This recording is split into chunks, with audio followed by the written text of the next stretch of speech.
কল্পনা করুন একটি আন্তর্জাতিক লাইভ মিউজিক সেশন শেষ হয়েছে। স্টেজ থেকে নামার কথা ঠিক তখনই পুরো বিশ্বকে চমকে দিয়ে একজন সুপারস্টার হাতে তুলে নিলেন একটি অত্যন্ত কঠিন বাদ্যযন্ত্র। কোনো মহড়া নেই, কোনো প্রস্তুতি নেই, স্রেফ সুরের টানে বেজে উঠল এক মায়াবী মূর্ছনা। আজ আমরা কথা বলবো বিটিএস এর ভি কিম তাহিয়ংকে নিয়ে। তবে এটি কেবল কোনো সাধারণ পারফরমেন্স ছিল না। গ্র্যামি যে স্যাক্সোফোনিস্ট জ্যাকব সিসনি যখন সেই মুহূর্তটি নিয়ে মুখ খুললেন, তখন বেরিয়ে এলো এমন কিছু সত্য যা শুনে আপনিও অবাক হবেন। ভি এর সেই ছোট একটি মুহূর্ত কেন আজ বিশ্বজুড়ে আলোচনার বিষয়। চলুন গভীরে যাওয়া যাক। সময়টা ছিল সেপ্টেম্বর 2023। টিনি ডেস্ক কোরিয়া। সেই বিশেষ সেশন ভি তার প্রথম একক অ্যালবাম লে ওভার এর গানগুলো নিয়ে হাজির হয়েছিলেন। চারপাশে এক অদ্ভুত প্রশান্তি, জ্যাজ মিউজিকের আভিজাত্য।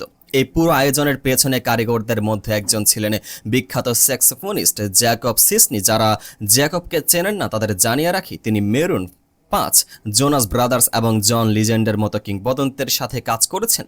অর্থাৎ তার কান কোনো সাধারণ পারফরমেন্সে তৃপ্ত হওয়ার কথা নয়। কিন্তু সেই লাইভ সেশনের পর যা ঘটেছিল তা ছিল সম্পূর্ণ অনাকাঙ্ক্ষিত। সেশন শেষ হওয়ার পর ভি অত্যন্ত নম্রভাবে জ্যাকবের কাছে তার স্যাক্সোফোনটি চেয়ে বসেন। একজন পেশাদার মিউজিশিয়ানের কাছে তার বাদ্যযন্ত্র তার আত্মার মতো। জ্যাকব সেটি ভি এর হাতে দিলেন, আর তখনই শুরু হলো সেই ম্যাজিক। অনেকেই ভাবতে পারেন ভি তো ছোটবেলা থেকে স্যাক্সোফোন বাজান, তাহলে এতে অবাক হওয়ার কি আছে? এখানে রয়েছে আসল রহস্য। জ্যাকব সিসনি সম্প্রতি একটি সাক্ষাৎকারে খোলাসা করেছেন যে তার সেই স্যাক্সোফোনটি বাজানো সাধারণ কোনো বিষয় ছিল না। জ্যাকবের কথায়, আমার স্যাক্সোফোনটি বাজানো অবিশ্বাস্য রকমের কঠিন। এটি বাজাতে হলে প্রচুর শ্বাস নিয়ন্ত্রণ এবং চোয়ালের প্রচণ্ড চাপের প্রয়োজন হয়। পেশাদার স্যাক্সোফোনিস্টরা বছরের পর বছর সাধনা করেন এমন একটি যন্ত্র নিয়ন্ত্রণে আনতে।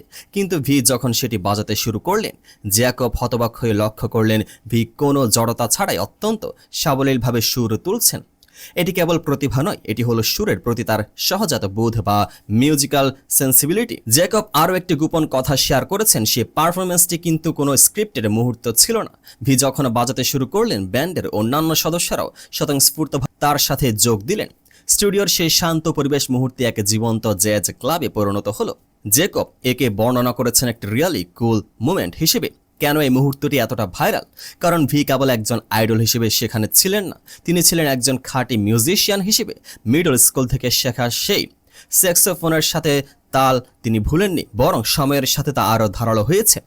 জ্যাকবের মতে একজন বিশ্বখ্যাত শিল্পী যখন বলেন ভি চমৎকারভাবে বাজিয়েছেন, তখন বুঝতে হবে এর গভীরতা কতটুকু। ভি এর এই ছোট অথচ প্রভাবশালী পারফরমেন্স প্রমাণ করেছে যে বড় শিল্পী হতে হলে কেবল গান গাওয়াই যথেষ্ট নয়, মিউজিকের প্রতিটি স্পন্দন বুঝতে হয়। তার এই বহুমুখী প্রতিভা বা ভার্সেটাইল ব্যক্তিত্বই তাকে অন্যদের থেকে আলাদা করে রেখেছে। টিনি ডেস্কের সেই ভিডিওটি যখন আবার নতুন করে সামনে আসছে, ভক্তরা দেখছেন একজন শিল্পীর বিনয় এবং তার মিউজিকের প্রতি অগাধ ভালোবাসা। জ্যাকব সিসনির সেই সার্টিফিকেট ভি এর মুকুটে একটি নতুন পালক যোগ করেছে। কিম তাহিয়ং কেবল একজন পারফর্মার নন, তিনি একজন সত্যিকারের জাদুকর, যিনি যে কোনো বাদ্যযন্ত্রে প্রাণ সঞ্চার করতে পারেন। তাহলে আপনার কি মনে হয় ভি এর এই স্পন্টিয়াস পারফরমেন্সকে আপনাকেও মুগ্ধ করেছে? কমেন্ট সেকশনে আমাদের জানান। আর এমন সব ইনডেপথ অ্যানালাইসিস এবং মিউজিক জগতের অজানা খবর পেতে আমাদের সাথে থাকুন। দেখা হবে পরবর্তী ভিডিওতে। পেজটিকে ফলো করে পাশে থাকুন।